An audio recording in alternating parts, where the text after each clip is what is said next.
there's a rock right there. Okay. Remember, I told you it tips over really easily. Told you. Uh-oh, careful. Well, we are at it. That's what I just said. Yeah, these things tip way easily. I'm definitely going to weigh down the wheels.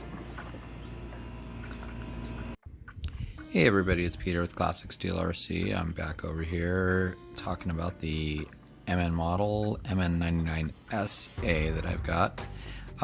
This particular video is in regards to weighing down your wheels and the way that I did it. These wheels are super light. Now you want to bring your center of gravity down on those MN-RCs because they have a tendency to flip over really easily. They're very top heavy. So I wanted to bring as much weight down below the center of gravity as much as possible. So I did that. Got myself a couple of packages of this, and although one package 10 feet is way more than enough, I did it for a couple of RCs. That's why I have more than one package. So I went ahead and rolled the wheel up with this adhesive magnetic tape. It doesn't matter that it's magnetic or not, but I mean, and look at this. That's got some serious weight to it now, as opposed to that. So these are going to help your center of gravity go lower to the ground, keeping you from tipping over as easily.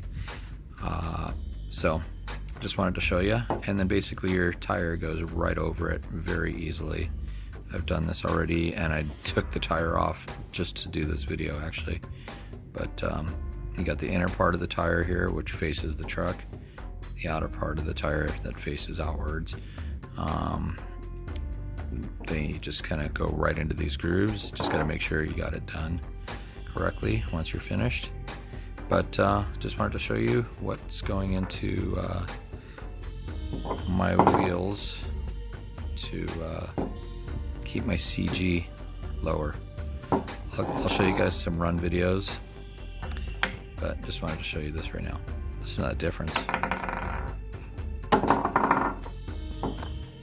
Anyway, it fell off the table. Take care.